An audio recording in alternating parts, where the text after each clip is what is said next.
Saludos, muy buenas noches y bienvenidos, señoras y señores. Un jueves más con ustedes en este ni más ni menos. Vaya semanita, ¿eh? El Corte Inglés hizo famosa aquella frase de la Semana Fantástica, pues esta ha sido mucho más que la Semana Fantástica del Corte Inglés. Y algo define a esta semana es increíble, porque ¿quién se iba a creer que el ébola iba a estar no a las puertas de casa en África, sino en nuestra propia casa y en el comedor o en el lugar principal, en la capital de España? Una cadena de errores ha llevado a que eso se produzca. Hablaremos de este asunto. Pero si eso es increíble, no me digan que no lo es menos el hecho de que José Ángel Fernández Villa, y decir eso simplemente resumiendo, digamos, Villa, es decir, todo en Asturias, iba a estar en apenas unas horas expulsado del Partido Socialista y de su propio sindicato. Él, que era quien ponía presidentes en la sede de la presidencia del Principado asturiano.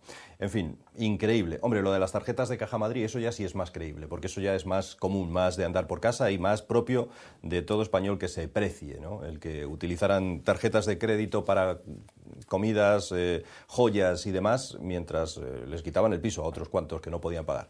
Curioso. Bueno, vamos a hablar de eso y de otras muchas cosas más, porque además tenemos invitado hoy en nuestra tertulia. Pero antes les presento a los habituales, hoy con la ausencia de Diego, que echamos de menos y que desde aquí ojalá que ya la semana que viene esté con nosotros. Gonzalo, ¿qué tal? Bueno, voy a empezar con Rosa, si les parece. Las señoras primero. ¿Qué tal, Rosa? ¿Cómo estás? Bienvenida. Muy buenas noches. Perpleja. No tengo palabras. No tengo palabras. Cuando entremos en debate hablaremos, pero yo creo que ya no tengo capacidad de asombro. Ya se me ha terminado. Bueno, podríamos llamarle a este debate, por cierto, a esta tertulia, la muerte de un perro, ¿no? Por lo de Excalibur, además, que luego hablamos de ello también. Bueno, una cosa curiosa, todo lo que rodea a todo esto. Gonzalo, ¿qué tal? Buenas noches, bien, Víctor. Está bien la aclaración de lo de que es Excalibur. Cuando hablas de la muerte de un perro, no vaya a ser que alguien piense mal. Bueno, vamos a dar la bienvenida a nuestro invitado también, que es Ángel Maldonado. ¿Qué tal, Ángel? ¿Cómo estás? Gracias, buenas noches, muy bien. Ángel es asturiano, gijonés, y es el padre de una criatura made in Asturias. El inglés nuestro seguro que no es como el suyo, así que intentaremos explicar que su creación se llama Shirts Broker, ¿puede ser? O algo parecido, ¿no? No, muy bien dicho, sí, bueno. Está bien. ¿Y qué es esto? Porque nos interesa cosas que se hagan en Asturias y sobre todo tiene que ver con la informática, sobre todo en este caso. ¿Qué es exactamente, Ángel? Es muy sencillo, es un buscador que en vez de buscar en general en todo Internet, busca dentro de las tiendas. Pues cuando vas a Zara.com, a la web, y quieres encontrar algo, y utilizas el buscador, eso es Search Broker. Cuando vas a Casa del Libro, a Mango, a estas tiendas, es un buscador. Y has mencionado algunos de tus principales clientes, que ya es decir, para las firmas más importantes, ¿no? Sí, tenemos clientes muy grandes, pero también muchos muy pequeñitos. No solamente clientes grandes, sí. ¿Y esto se hace en Asturias o se hace fuera? ¿Es fácil inventar aquí o mejor desde fuera? Es la pregunta más bien. Se puede producir en Asturias muy bien y para ello hay recursos para la producción, pero las ventas, y si quieres darle una visión expandida, las tenemos basadas en Reino Unido, en Londres. Entonces es una sociedad que los aspectos legales, administrativos y demás están en España, en Asturias, desarrollo está también en Galicia, y la parte de comercial, marketing y ventas está en Reino Unido, en Londres, que es donde yo resido. ¿Y qué tienen los ingleses que no tengamos nosotros? Además de una hora menos, Gibraltar y esas cosas, pero tienen a nivel de inventiva y de desarrollo empresarial, no tiene que ver con la mentalidad nuestra, ¿no? Tendría que ir una hora menos para empezar a hablar de ello. Sí. Pero es una pregunta que me hago muchas veces. ¿Qué es lo que tienen los ingleses o los alemanes o los norteamericanos que hacen las cosas políticamente, empresarialmente tan bien, ¿no? Y es difícil. Yo, tal y como lo veo hoy, es que son sociedades más maduras, ¿no? Nada más que esto. El resumen ejecutivo. Por ir a los temas, bueno, luego hablaremos de ello, pero ¿en Inglaterra podría haber pasado lo del ébola en España o no? ¿Tú crees? Yo creo que es menos probable. En el caso de la sanidad, yo he vivido lo que es, por ejemplo, operarme en Reino Unido y he vivido lo que es operarme en España, operarme o ir al médico en España. Sí. Y todo lo que va con su mecánica de pensar, que es mucho más procedimental, son mucho más organizados, la manera en que estructuran las cosas, la manera en que analizan las cosas, son menos viscerales, menos emocionales, lo que tiene ventajas y desventajas. En términos de probabilidad, si se pudiera hacer un cálculo, yo creo que es menos probable en un sistema tan organizado que suceda, ¿no? Bueno, lo que queráis preguntarle a Ángel o lo que queráis ir interviniendo. Podemos decir como conclusión, a ver si te parece como apostilla lo que acabas de decir, que somos tan capaces como ellos, pero nuestros procedimientos no están diseñados para funcionar incluso cuando somos ineficientes, mientras que los de ellos están diseñados para funcionar incluso con un profesional ineficiente. Aquí dependemos más, yo creo, del talento individual que allí. Allí hacen las cosas para que cuando no hay ese talento también se haga. ¿Del talento o de la falta de talento también? No, sí, parece que es lo que decía. No, pero es que yo creo que parte de la traducción de lo que dice Ángel al final es eso, ¿no? Es decir, nosotros no prevemos el error humano porque partimos de que tenemos un talento. Ellos, a pesar de saber que tienen ese talento y que lo van a desarrollar, también prevén el error humano. Es decir, llevan a cabo sistemas, y la educación es un ejemplo, que funcionan incluso con malos profesionales. Lo cual yo creo que es lo que les da como sociedad, esa madurez de la que habla Ángel, ese plus extra de poder estar más tranquilo de que las cosas van a funcionar mejor. Yo me gustaría preguntarle, sí, Ángel, si la forma de trabajar que tenéis allí con los ingleses es muy diferente a la nuestra. O sea, los trabajadores españoles que se basan su forma de trabajar en los convenios sindicales, la problemática tan grande que a veces el empresario se encuentra aquí por las trabas sindicales, ¿cómo lo vivís allí? Sí.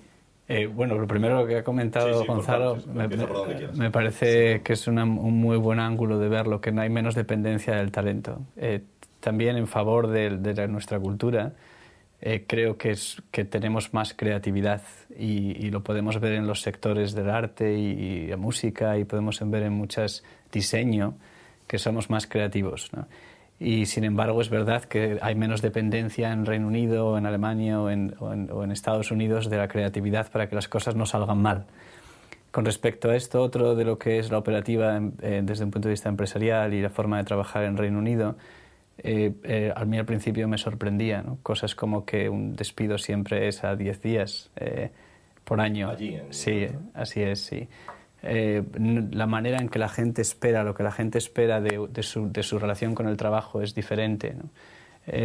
Lo que se paga, por ejemplo, por seguridad social es ínfimo, y sin embargo se ve que tienen una seguridad social, ¿no? Y muchos servicios públicos. Hay muchos impuestos indirectos, sin embargo, ¿no? Pues que si hasta ver la televisión pública cuesta, ¿no? Entonces, desde un punto de vista, es una cultura empresarialmente liberal, es una estructura donde se potencia mucho más el emprendimiento, porque dan las condiciones para que estas cosas sucedan con estas formas de arreglar la creación de empresas y los aspectos tributarios y demás. Bueno, si os parece, y independientemente, no abandonamos el tema completamente, porque además está muy bien que Ángel esté aquí y nos pueda ofrecer una visión diferente a la regional que podemos tener nosotros de estos asuntos, ¿no? No abandonamos, por tanto, tampoco del todo la labor de Ángel y el trabajo que hoy ha venido a destacar, pero entramos en otros asuntos. Bueno, esto del ébola, como yo decía al principio, ¿era imaginable? ¿Hemos metido la pata desde el principio? Esa es la madre del cordero. Si a lo mejor no debíamos haber traído a estos pobres... Yo creo que a todo lo pasado todos somos manolete. Claro. Eso es lo primero, ¿no? Es decir, es fácil opinar hoy de los errores que se cometieron en el pasado. Yo creo que fue un error, no solo español, ojo, aquí todos están en Suecia, están en Estados Unidos, allí donde han tenido ese problema, se los han llevado para tratarlos a casa. Yo creo que el ébola, como es una enfermedad tercermundista, y utilizo la palabra con toda la intención del mundo, es una enfermedad sobre la que no existe una clínica tan completa como, por ejemplo, sobre la gripe aviar. Siendo una enfermedad teóricamente mucho menos peligrosa que la gripe aviar, ahora estamos más alarmados. ¿Por qué? Porque es que sabemos muchísimo menos. Y en ese saber muchísimo menos no nos afecta solo a nosotros, también afecta a la OMS y a aquellos que han hecho los protocolos sobre actuación. ¿Qué ocurre? Y aquí entronco directamente con lo que dijo antes Ángel y con lo que tú le preguntaste. El error humano es más fácil cuando tú no tienes un procedimiento adecuado para hacer las cosas. Pero aquí lo había, ¿no? Fue un error, o sea, había un protocolo de actuación de cómo quitarse el traje incluso. A mí me llama la atención que los sindicatos digan nadie me lo explicó, y tú cliqueas en internet y te buscas y tienes los libros de la OMS, que todo el mundo los tiene, ¿no? Entonces, a lo mejor los sindicatos, en lugar de estar protestando y dando voy a utilizar también conscientemente la expresión, dando por saco, lo que tenían que haber estado es preocupándose de formar a su gente. El prevencionista de riesgos laborales, que para algo lo hay también, se tendría que haber preocupado de que las medidas fuesen las adecuadas.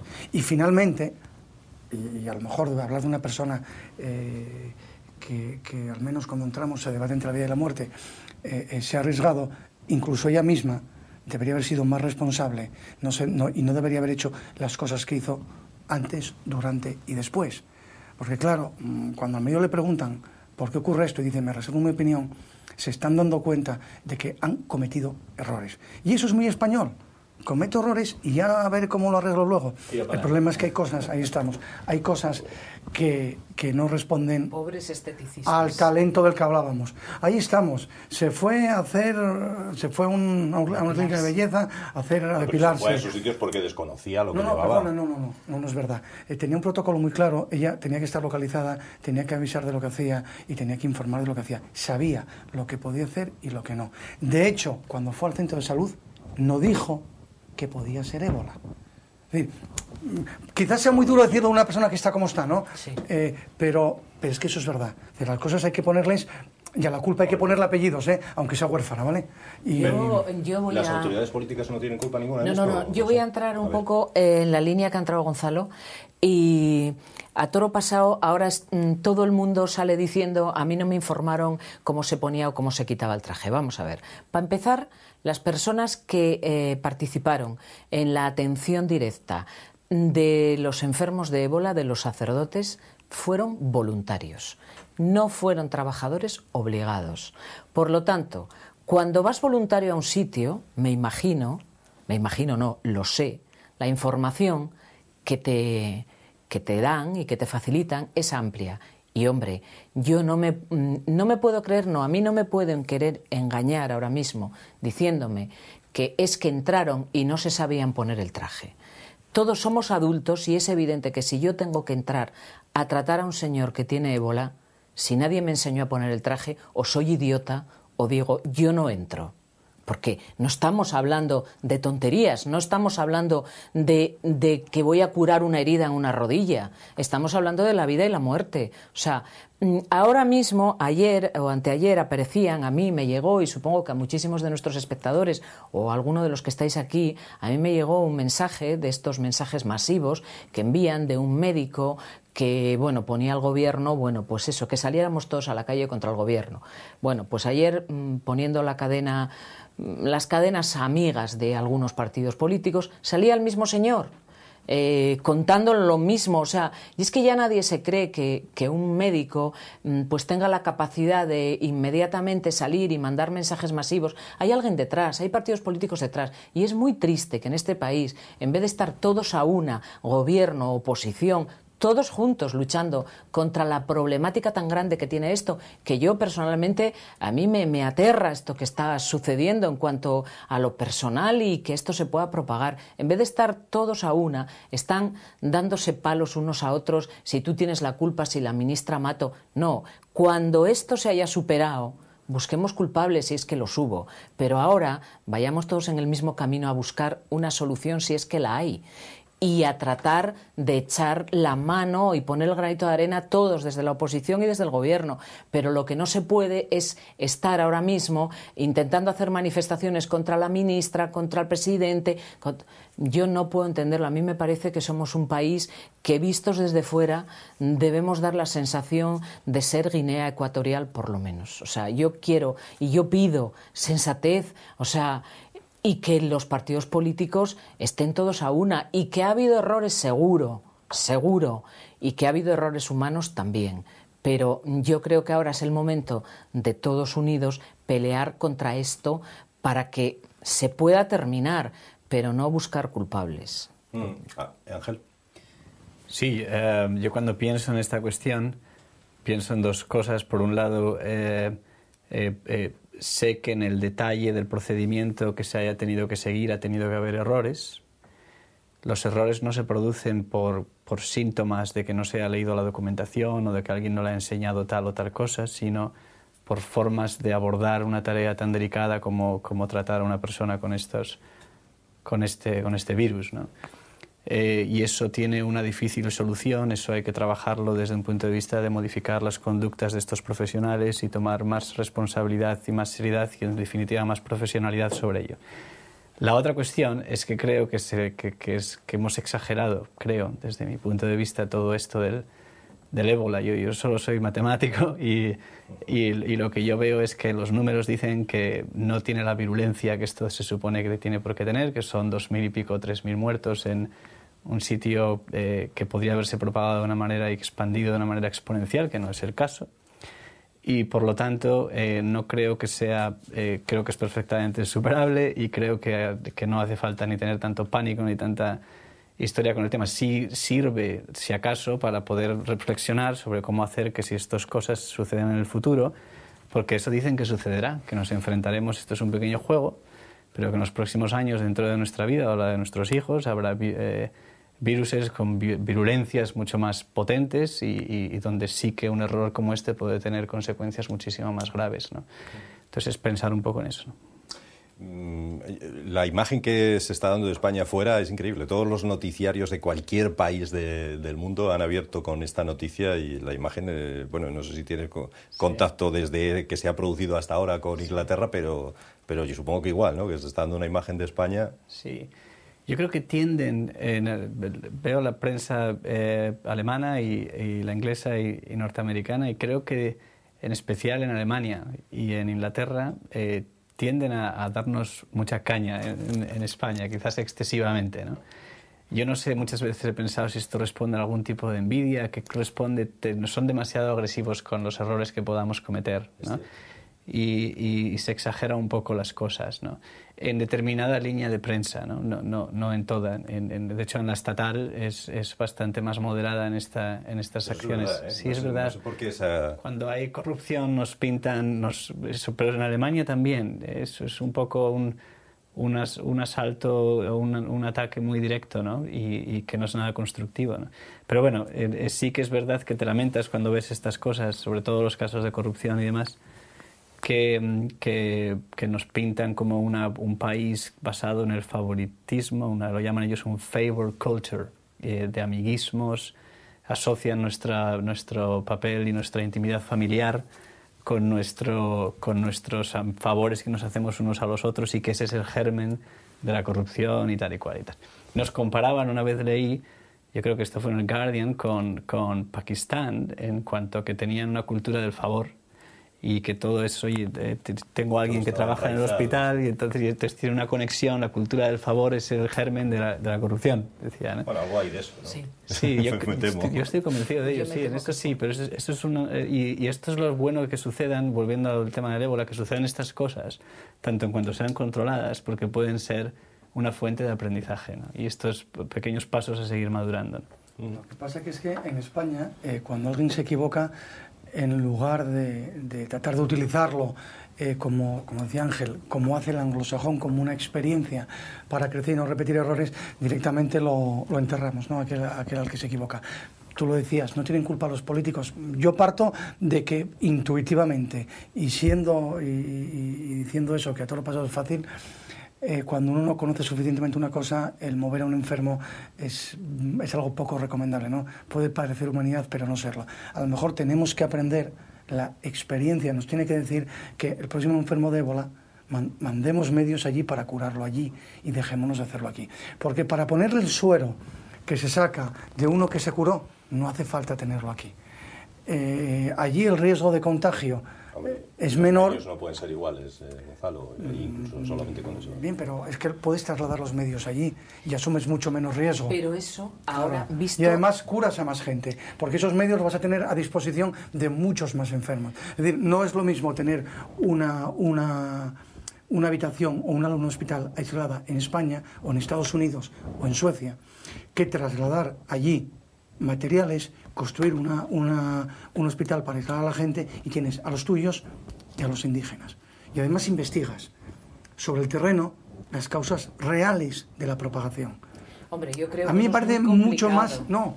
Es muy bueno, no, vamos a ver. Yo parto de la base de que ahora, esto que tú estás diciendo, perfecto, vale, pero ahora no en el momento que los trasladaron. Claro, o sea, eso es algo que hemos aprendido, efectivamente. Que nos hemos equivocado al traerlo. Que posiblemente... Entonces no tiene que venir nadie más. Entonces mejor ahora que si hubiésemos traído a 30 personas, porque entonces esto ya no lo controla nadie. Pero esto que no sirva para atacar a nadie por haberlos traído, o sea, para culpar que tú los has traído y lo hiciste mal, no.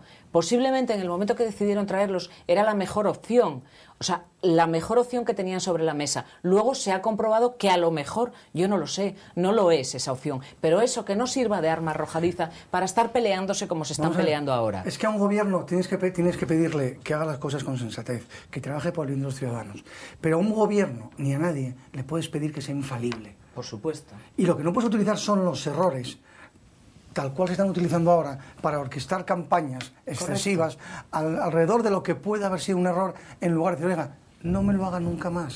Es decir, nos hemos equivocado. Se terminó. Es que yo vuelvo a repetir lo mismo. Es que yo creo que ahora el Congreso en pleno debería hacerse piña y luchar contra esto para que esto se pueda solucionar y no decir si los trajiste y si no, si la enfermera fue la culpable, si fue la auxiliar. O sea, es que esto ya es... A un indigente intelectual como es Pedro Sánchez no le puedes pedir que llegue hasta allí. Está actuando según le están diciendo su gente de prensa y de marketing, que le están diciendo que Rajoy salga a la palestra. Tú no hables mal de ellos, pero enfoca a Rajoy. No está siendo muy pero está siendo muy listo. Pero Rajoy tiene que encabezar el comité de crisis. Está poniendo el foco en Rajoy sin criticarlo. Está dejando que lo critiquen otros. Si es que eso la izquierda lo ha hecho siempre muy bien. Y decir, esto es propaganda pura. ¿A quién pongo en la diana? Yo no voy a disparar nunca, pero ¿a quién pongo en la diana? Ana Mato ya no me vale. ¿Por qué? Porque ya intuye todo el mundo que Ana Mato, cuando esto se termine, se va para su casa. Sí, es un cadáver político. Está claro. Porque además, lo merece, pero lo merece, en mi opinión, por la rueda de prensa. Pero vamos a ver. Porque si a mí un político con responsabilidades tiene que tratar de tranquilizarme y de permitirme que, coño, te oí, ahora voy a estar mucho mejor. Yo casi estuve a punto de llamar a Ángel y decirle, Ángel, reserva un sitio en tu casa y nos vamos toda la familia para allá. Porque es verdad que no solo lo tranquilizó, sino que era peor. Claro, es decir, yo no le pido a Ana Mato que sepa una burrada de sanidad. Yo le pido que políticamente sea eficiente. Entonces el político, lo mismo que yo como abogado, tiene dos virtudes o dos aspectos de su trabajo: la técnica y la comunicación. Y si tú no eres capaz de transmitir tranquilidad al pueblo, no puedes ser ministro. Dedícate a otra cosa. Dedícate a limpiar el jaguar que tiene tu exmarido a la puerta de casa, si quieres, o a ir con las amigas donde tú quieras. Pero no vayas a dar una rueda de prensa que vas a producir el efecto contrario. Porque te van a decir... Que soy machista. No, pero si ahora digo que soy socialista, entonces está bien decirlo. No, yo lo que quería decir, que no comprendo, es que médicos o enfermeras o personal sanitario, estando la situación como está, salgan a manifestarse delante del hospital. Señores, esto no es coherente. O sea, ustedes como profesionales podrán hacer la queja que estimen oportuna, pero ahora estamos para arrimar el hombro a todos, no para sembrar el caos y que cuando tú pones la televisión y ves un informativo veas a 200 con bata blanca manifestándose y entonces estás aterrorizado como ciudadano de la calle. Pregúntate, entre otras cosas, por qué es fácil calentar a la gente contra el gobierno. Es muy fácil. Porque el gobierno ha fallado a todo el mundo. Ha sacudido a todo el mundo. Entonces, claro, hasta los que le votaron. Claro, entonces es que da igual que el médico sea militante del PP, va a salir también. ¿Por qué? Porque le estás provocando en el día a día. Pero el médico, la enfermera y el otro tienen que tener responsabilidad también. Sí, pero volvemos a lo de antes. Mira, nos pasó con Paco Gambarte hace 2 semanas. Vamos a ver, o la semana pasada. Él decía, hasta que se vaya Gallardón, hasta esto me parece mal por él. Le parecía mal todo, ¿pero por qué? Porque te había agredido innecesariamente antes. Entonces, la diferencia principal en comunicación de este gobierno es que este gobierno lleva agrediendo a los españoles 3 años. Entonces da igual que lo hagan de maravilla, da igual que hagas tú, ostras, los mejores gobernantes que he tenido en mi vida. Da igual. Si tú me agredes cuando trabajas, entonces no puedes luego pedirme que yo no vaya por ti en cuanto pueda. Pero es que también hay que ser conscientes de lo que está sucediendo. Hay que ser muy conscientes. Pero el médico no está protestando solo por eso, está protestando por más cosas. Ya lo sé, por ¿con qué cara han descontado al mes? Pero eso no es normal. Mira, con lo que está cayendo aquí ahora. Pero también, porque al final todo lo relacionas, pero también yo creo. Mira, sale un médico en El Mundo, el médico que la atendió a ella, y dice que es que el traje me quedaba corto. Entonces, punto primero. Entonces, si usted es médico, no entre. Pero punto segundo, lees cómo termina fácil. Pero fue antes de que la diagnosticaran. Entonces, ¿qué le importa si fue antes de estar diagnosticada? ¿En qué quedamos? Es decir, aquí, al final, haces un bateburrillo frente al enemigo. El problema es por qué sistemáticamente estamos identificando al gobierno como nuestro enemigo. Por algo será. Por algo será. Nos quedan, me dicen, nada, 10 minutos, así que, y hay que hablar todavía de lo de Villa y de lo del perro, Rosa. De Pancho Villa. Yo, de verdad, lo de que hemos dicho aquí tantas veces de que no cabe un tonto más, yo comprendo el cariño que se puede tener a los perros o a cualquier animal, lo puedo comprender y lo respeto enormemente. Pero vamos, ir a manifestarse delante de la casa de esta señora porque quieren sacrificar al perro cuando todos los veterinarios explicaron los motivos, que no los voy a explicar yo porque además no soy personal especializado, pero cuando lo oí me convenció completamente los motivos por los que había que sacrificar al perro. Y que hubiera allí gente llorando o que el marido saliera diciendo... ayuda para, cuando uno piensa pedir ayuda para que busquen una vacuna para su señora que está allí entre la vida y la muerte. O sea, yo creo que esto es incomprensible. Y los manifestantes peleándose con la policía porque no entraran a por el perro. O sea, yo creo que la imagen que estamos dando, vamos, ni de tercer mundo, este país pide huir. Yo voy a pedir consejo a ver Vas a pedir a Ángel que te busque casa allí. Yo, de verdad, lo digo completamente serio. O sea, España cansa. España cansa. O sea, yo estoy harta ya. O sea, es muy cansado vivir aquí, porque si no es una cosa es otra, y si no la siguiente, y son motivos políticos. O sea, esto es muy cansado este país. Pero mira, tampoco somos tan malos, Rosa. Y mucho, pensando Gonzalo. en Ángel, me acuerdo de un hecho histórico muy remarcable durante la Segunda Guerra Mundial. Mientras la Luftwaffe estaba bombardeando Londres, entre bombardeo y bombardeo, salían miembros del partido nazi con su cosito con la esvástica apoyando los bombardeos. Es decir, esto pasa en todas partes. Vamos es decir, a ver. gente rara hay en todos sitios y, que aquí y no somos muy peores que nadie. En España, ¿vale? Seguramente él eche de menos pues la sidra y el estar por ahí todo el día de... Pero llega un momento en que hasta de eso cansas, ¿eh? Y claro que sí, que aquí somos muy pues oye, amigos, todos muy amigos, y al chigre, como decimos aquí, y a la sidrería y no sé qué, y eso, pues en Reino Unido seguramente no lo tienen, y a las 7 retiráis y tenéis otra vida diferente a la nuestra. Cuidado, Bueno, que también... Todos hemos tenido alguna época en Londres y, Sí, o sea, hombre. cómo beben y con qué desesperación cogen las cervezas antes Sí, de que toque hombre. la famosa campana. Por supuesto. Y las imágenes de gente en coma etílico en Salou o en Pero Palma no de es- Mallorca no son pero- de españoles. Pero luego a la hora, el día a día, él lo sabrá mucho mejor del trabajo y ese tipo de cosas, y me imagino que y la gente retira.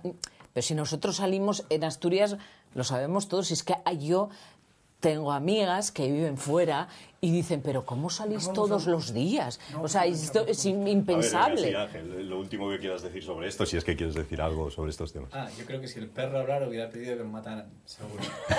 Muy bueno. Por supuesto, sí. Y un magistrado tendría, después de estar hablando bien del perro, si tan bueno ya, meterlo en casa. Bueno, eso es una cosa que se comentaba en muchas redes, ¿no? No Como se nos si puede tú pondrías escapar si tú pondrías a jugar a tus niños con ese perro ahora mismo, Claro, ¿no? En esa situación, y si no. Bueno, ¿y lo de Villa os ha sorprendido o no? A ver, a mí me sorprende O el ya no cinismo, sorprende nada. el cinismo con el que el PSOE lo echa y su sindicato lo echa. Bueno, Pues, a es ver, verdad. lo de Villa lo sabemos todos, yo creo que lo Pero sabía ya en la cuna. La rapidez con la que se actúa es lo sorprendente. Eso ha Bueno, sido increíble. toca. Ahora toca que todos somos buenos y nos blanqueamos la cara y manos limpias todos. No, vamos a ver, que no nos tomen el pelo, ¿eh? A ver, que no nos tomen el pelo. Que Villa lleva toda la democracia y tengo miedo que hubiese empezado antes con esta fama, ¿eh? Vamos a ver, el apodo que ha tenido toda la vida en Asturias, el tigre. O sea, ya da la risa decir el apodo. La verdad es que tú dices que seas un personaje público y que te apoden el tigre. O sea, además viéndolo físicamente como es, o sea, es que provoca risa, ¿no? Y la gente cercana a él, pues eso, cuando decían, es que fui a ver al tigre. O sea, yo que vivo en esas zonas... Y el que despuntaba, y el joven que despuntaba era el niño de Villa, siempre. Entonces, vamos a ver, yo por otro lado, yo creo que también, O sea, el Partido Socialista y su sindicato, a mí me parece que hay algo que ellos tendrán una información que nosotros desconocemos para cómo han actuado. A mí me ha sorprendido porque ha sido su padre político, el de todos ellos. Yo pensé que ayer, cuando hicieron la rueda de prensa, iban a llorar. Yo pensé que iban, de verdad, porque sería lo lógico que a alguien se le cayera una lágrima de decir, bueno, pero no, aquello fue una contundencia total por parte de unos y de otros, como si ellos tuvieran unos conocimientos que no tenemos los demás.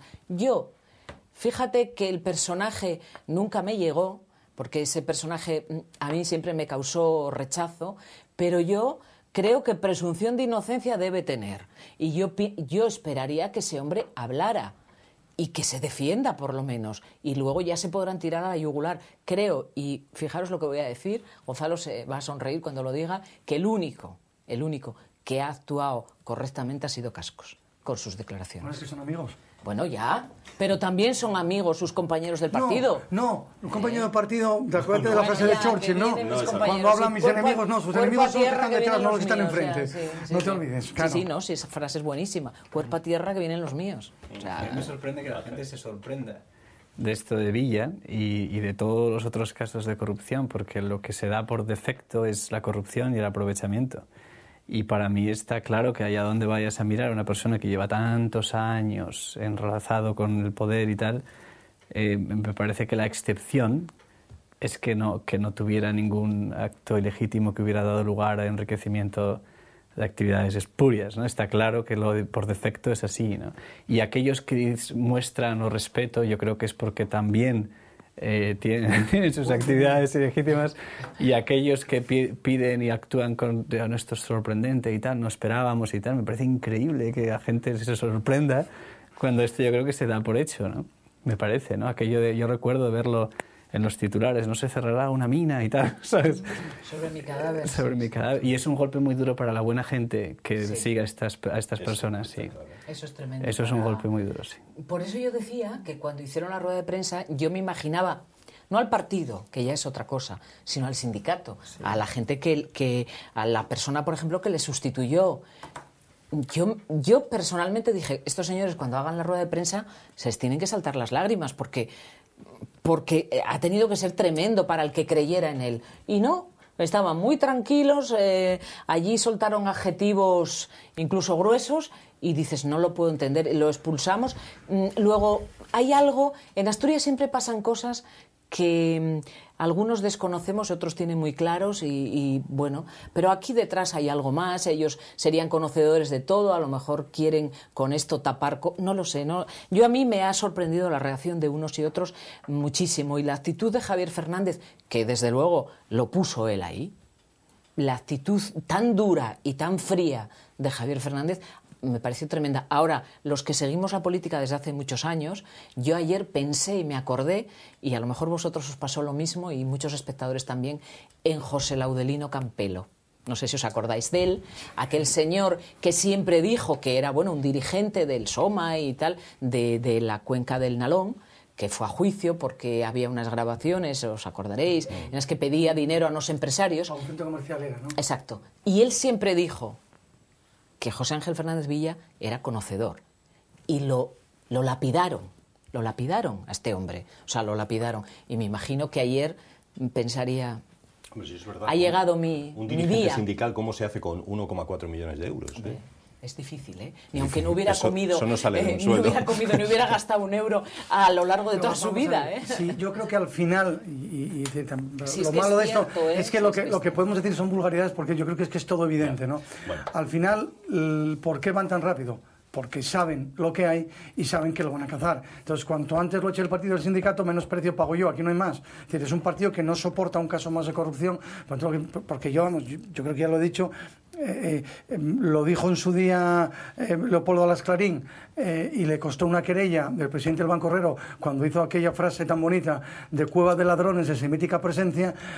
Aquí la segunda parte del verso no sé cómo completarla, porque es aquí tampoco podemos tener ni siquiera un aire que nos recuerda a nada, ¿no? Pero al final no creo que sea aventurado que nadie piense que no digo eso, digo los partidos políticos son absolutamente hoy en España cuevas de ladrones, no son otra cosa. Pero os dais cuenta que nos hemos olvidado de Cataluña esta semana, ¿eh? Bueno, afortunadamente, déjalo ahí, Rosa. Y que Villa no sale en la prensa nacional, solo sale en la regional, ojo, ¿eh?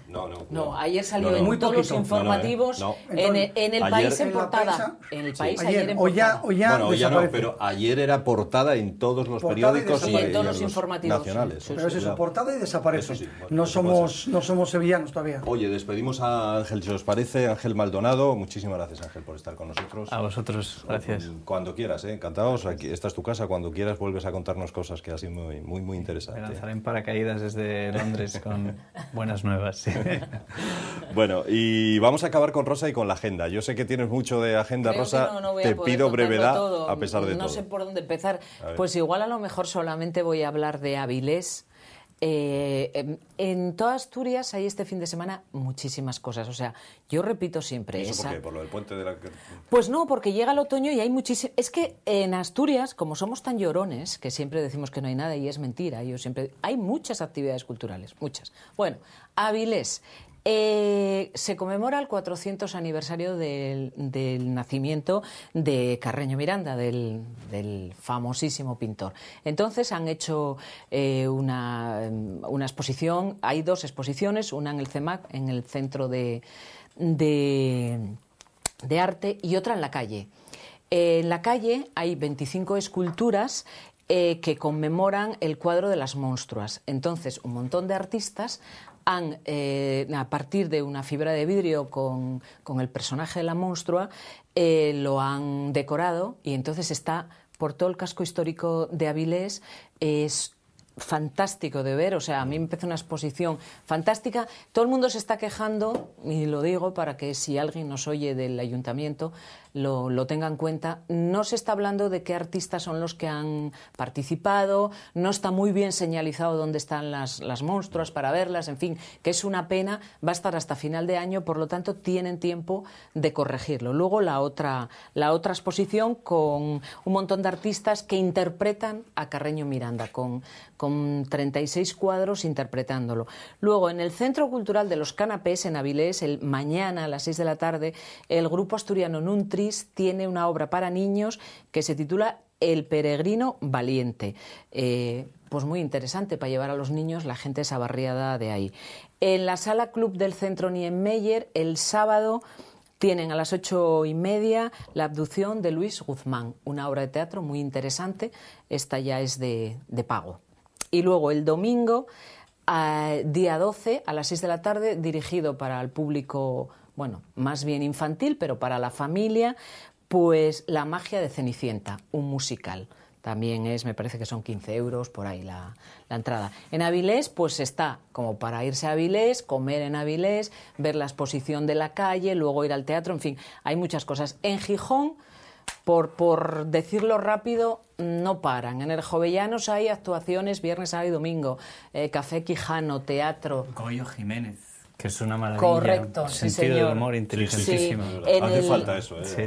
Exactamente. Goyo Jiménez es en Laboral. Muy bueno. Exacto, Muy sí, bueno. es súper interesante. En Gijón hay también muchísimas cosas. Y luego, en Oviedo, que a Gonzalo, que le gusta el arte, está la Feria de Arte Contemporáneo. Además, se pueden encontrar cosas muy interesantes para comprar a precios muy buenos. La feria la inauguran hoy de 6 a 9 y luego está viernes, sábado y domingo de 12 del mediodía a las 9 en Trascorrales. O sea, merece la pena verlo. Hay muchísimos artistas emergentes asturianos que en esta feria están. Y luego quiero destacar sitios pequeñitos como Pola de Lena, que tiene este fin de semana en el Teatro Vitalaza, pues actividad el viernes, el sábado y el domingo. O sea, el viernes mañana tienen un espectáculo de café teatro. Perdón. Y tienen un espectáculo café teatro o cabaret, que es a las 8 de la tarde. El domingo tienen también teatro de un mago, y el lunes tienen, curioso, en Pola de Lena, un sitio tan pequeñito, el mismo espectáculo que tiene el Niemeyer, el musical Cenicienta. Con lo cual, bueno. Y luego el auditorio de Pola de Siero, que también tiene el domingo un espectáculo de magia muy divertido, muy diferente, un espectáculo que está siendo premiadísimo a lo largo de toda España, que se titula Extravaganza Hotel, en ese auditorio fantástico que tienen, que lo abren muy pocas veces en Puebla de Siero, pero bueno, ya que lo abren, decir que el domingo, pues a las 6 de la tarde, y tiene coste pero baratito, 5 euros la entrada. No da tiempo para contar más, pero hay actividades en toda Asturias. Bueno. Y simplemente recordar, por completarlo, que en Noreña comienza una exposición de Nacho Valdés, sí, señor, y que por algo a Avilés se le conoce como la Atenas del Norte. Muy buena puntualización de Gonzalo. Buen artista, Nacho Valdés. Bueno, nos despedimos. Recuerden, por cierto, que a Rosa la pueden ver en esa presentación que hace de algunas de las películas más importantes de Hitchcock los miércoles a las 10 de la noche, ¿no? Los miércoles a las 10 de la noche, ya saben, no nos fallen. Muy bien. Bueno, Ángel, a Rosa, a Gonzalo, a los tres, muchísimas gracias por estar aquí presentes y a ustedes, sobre todo, por estar con nosotros una semana más en Ni Más Ni Menos. La próxima semana volvemos con ustedes, con otras historias. Ojalá que sean más positivas que las de hoy, pero no se vayan, por cierto, porque todavía en este final de programa hemos querido desvelarles o regalarles, mejor dicho, una sorpresa que tiene que ver con el deporte. Va a ser en un instante.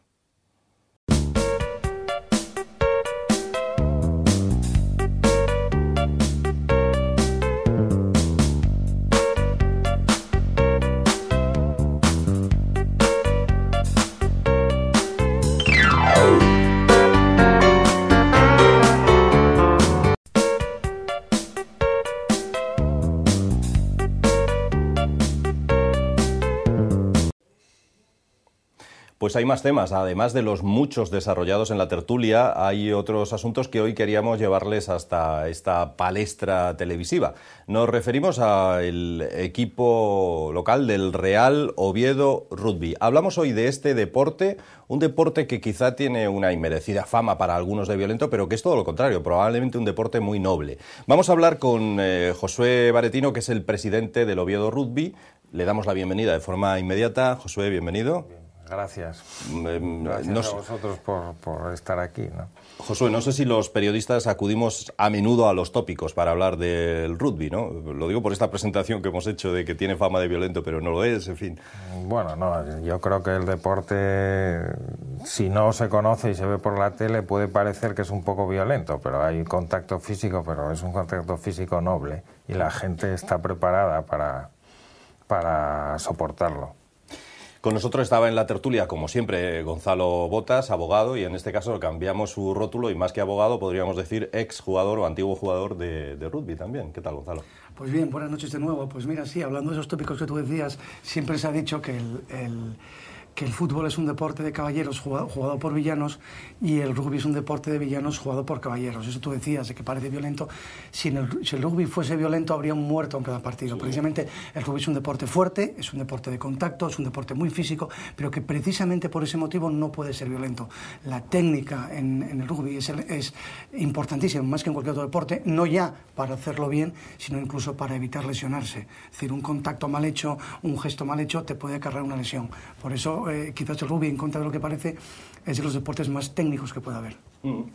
Josué, háblanos un poquito del Real Oviedo, porque se funda o nace en 1983, ya tiene una solera, ¿no? Sí, el club de rugby de la ciudad pues tiene una tradición universitaria y es el resultado de la fusión en 1983 de el CAU y el Económicas, ¿no? Desde entonces el equipo ha estado jugando en las máximas divisiones nacionales, División de Honor o División de Honor B, y tenemos ya estos años, estos 30 años, ¿no? Que nos hacen pues ser un equipo con bastante solera y conocido a nivel nacional. Ceden el Real Oviedo Club de Fútbol cede la posibilidad de utilizar el nombre, ¿no? Tanto el Real Oviedo como el Ayuntamiento, por eso ustedes se llaman así, Real Oviedo Rugby, ¿no? Sí, bueno, aunque somos un grupo conocido, ¿no? Los que estamos ahí en el equipo, pues yo soy presidente desde el 1 de julio. Una de las cuestiones que hemos trabajado este verano es que el Ayuntamiento y el Real Oviedo nos cedan la marca y el nombre. Para nosotros esto es un deseo que teníamos desde hace muchos años.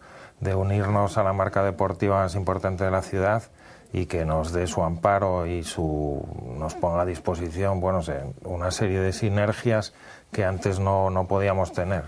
Estamos realmente contentos y empezando a desarrollar pues todos los canales de aprovechamiento que esto supone, ¿no?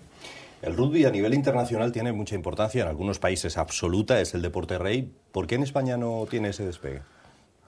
Bueno, sí, es verdad que, por ejemplo, el Campeonato del Mundo de Rugby es el tercer espectáculo deportivo más visto en el mundo, después de los mundiales de fútbol y las Olimpiadas. El tercero es el Campeonato del Mundo de Rugby.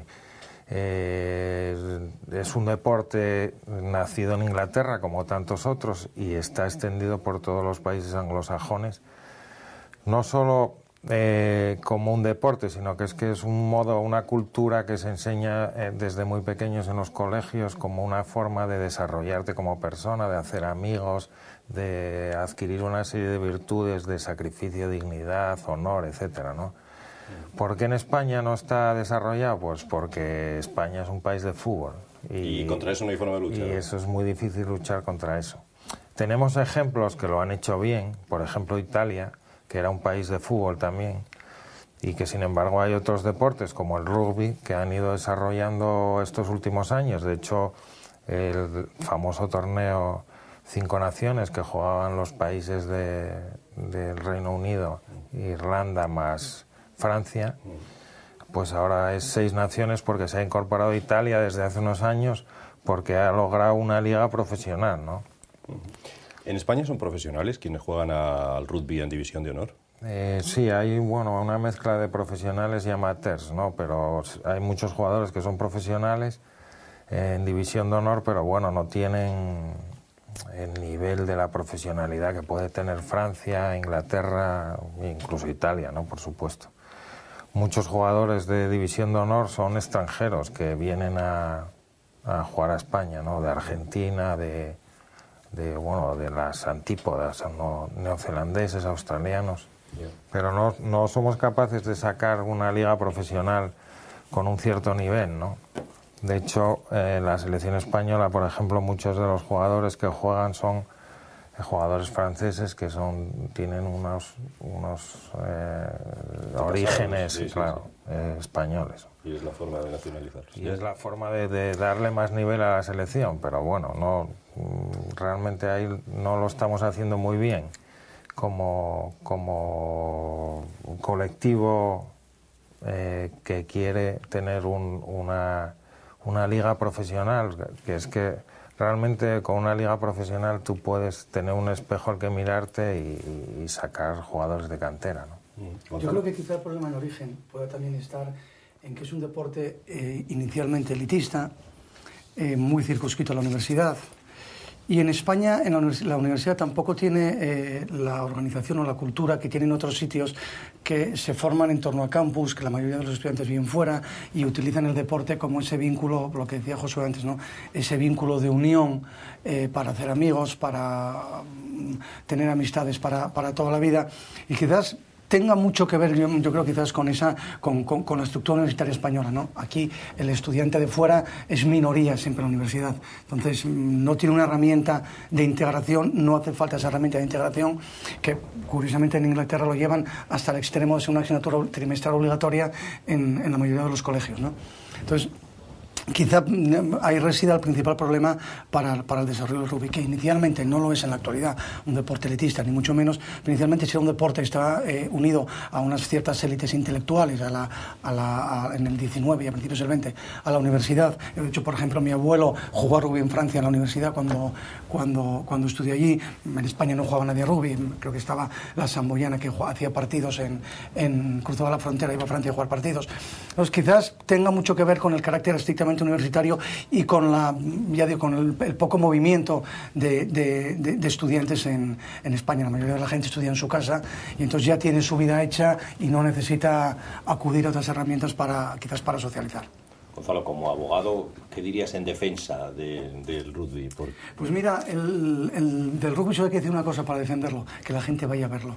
Y no es una tontería, la gente va a observar que el público se comporta de una forma muy educada, la gente va a observar cómo se dirigen a los árbitros, al árbitro se le llama señor, al árbitro no se le discute. En rugby, si tú discutes exactamente igual, si tú discutes una decisión del árbitro, automáticamente la falta que te había pitado te la mete 10 metros más allá en tu campo, por lo tanto es absolutamente disuasorio. Yo estas cosas que cuando uno las quiere transmitir son complicadas porque hay que verlas. Recuerdo hace unos años me fui a ver un partido de 6 Naciones con 2 amigos de aquí que nunca habían visto un partido de rugby y me dijeron, oye, hay que volver cada año. Esto es increíble. En los partidos de las ligas profesionales tú tienes una radio de cartón, un referee link, te lo pones al oído y estás oyendo en directo el partido.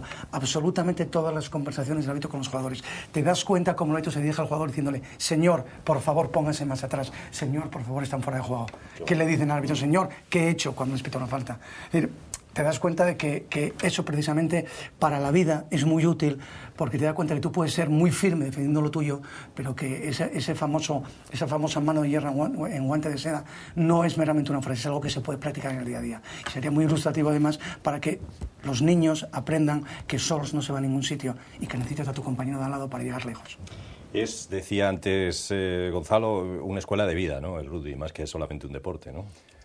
Sí, bueno, quizá por eso que dice Gonzalo, que bueno, es mayor defensor del rugby, no podemos tener, te lo agradezco muchísimo, ¿no? Pero, hombre, sí que es una escuela de vida. Yo creo que el rugby, los que hemos jugado al rugby, hemos aprendido una serie de valores que difícilmente puedes ver en otros sitios, ¿no? Sin, por supuesto, lo digo sin menoscabo alguno para otros deportes, que practicar deporte, el que sea, siempre es bueno. Pero en el rugby sí que aprendemos una serie de valores del sacrificio, del compañerismo, de la importancia del equipo, del respeto al contrario, el respeto al árbitro, que bueno, que te duran toda la vida, ¿no? Como anécdota, por ejemplo, los 2 jugadores que son los mejores jugadores del mundo, reconocidos por la Federación Internacional, el otro día en un partido internacional les pillaron recogiendo el vestuario, ¿no? O sea, recogiendo la cinta aislante del vestuario, los 2. Aquí no hay estrellas, como en el fútbol, ¿no? Bueno, sí hay estrellas, pero tienen esa cultura de... Son de otro estilo. Son otra cosa, no son primadonas. Claro, claro. No hay un Messi, un Ronaldo, una cosa claro, ver a McCoy y a otro jugador de los All Black recogiendo en el vestuario de Sudáfrica, que les están esperando para irse juntos a cenar, ¿no? Recoger la cinta aislante, que el otro día lo leí y me llamó muchísimo la atención, ¿no? La forma... El Real Oviedo Rugby milita actualmente en División de Honor B, aunque casi siempre estuvo en División de Honor, ¿no? Bueno, estuvimos ahí subiendo y bajando, Estuvo ¿no? Más tiempo en la B que en la A. Es una liga dura, ¿no? Estuvimos una serie de años y... Bueno, el objetivo es lograr un equipo que se mantenga en la A el máximo tiempo posible, pero para eso se necesita unas buenas instalaciones, una buena masa social, una buena cantera, pero se puede hacer. En eso están, me imagino, ¿no? Y en eso estamos. Y una ciudad como Oviedo, que yo creo que siempre lo digo, ¿no? Que el equipo de rugby de Oviedo hace a la ciudad mejor. O sea, una ciudad es la suma de muchas cosas y seríamos peor ciudad si no tuviésemos un equipo de rugby en la máxima división, ¿no? Posible. Pues nos quedamos sin tiempo, Josué, así que tanto Gonzalo como Josué, yo creo que Gonzalo estará de acuerdo en que le cedamos la palabra, o bueno, lo último sí, yo darle las gracias por el paso que le ha dado al frente, que siempre en los clubes modestos, como son siempre los de rugby, es complicado encontrar que bueno, pues en este caso exjugadores se vinculen para tratar de tirar del club y sacarlo y hacer que cada año avance un poquito más. Agradecerle a Josué esa labor que está haciendo, invitar a la gente a que suba un viernes a las instalaciones del Naranco, a ver la escuela con los chiquillos, que es una auténtica delicia ver lo bien que se lo pasa a un niño y que lleven a los niños, que no conozco un niño en el mundo, que no le den un balón de rugby, esté media hora jugando con sus amigos y no diga papá quiero volver. Josué. Pues nada, daros las gracias. Yo creo que a veces en la vida tienes que tomar decisiones y coger el toro por los cuernos y dar un paso al frente por aquellas cosas en las que crees. Yo creo en el rugby como no solo como deporte, sino como una escuela de vida. y es muy ilusionante ver a los jugadores desde el primer equipo hasta los jabatos que tienen 7 años, pues practicar este deporte y estar allí todos unidos, conocerse, saludarse, ayudarse y tener el apoyo de una masa social y de una ciudad, pues eso, aunque es una carga, es ilusionante y vamos a tirar de ello con toda nuestra fuerza, ¿no? Le damos muchas gracias al presidente del Real Oviedo, Rudy, por estar aquí también. Gracias a vosotros. Pues ya ven, señoras y señores, que hemos comenzado hablando de temas muy desagradables en la tertulia, que si el ébola, que si José Ángel Fernández Villa, en fin, pero hemos acabado afortunadamente con temas mucho más llevaderos. La próxima semana volvemos con un nuevo programa de Ni Más Ni Menos. Hasta la semana que viene.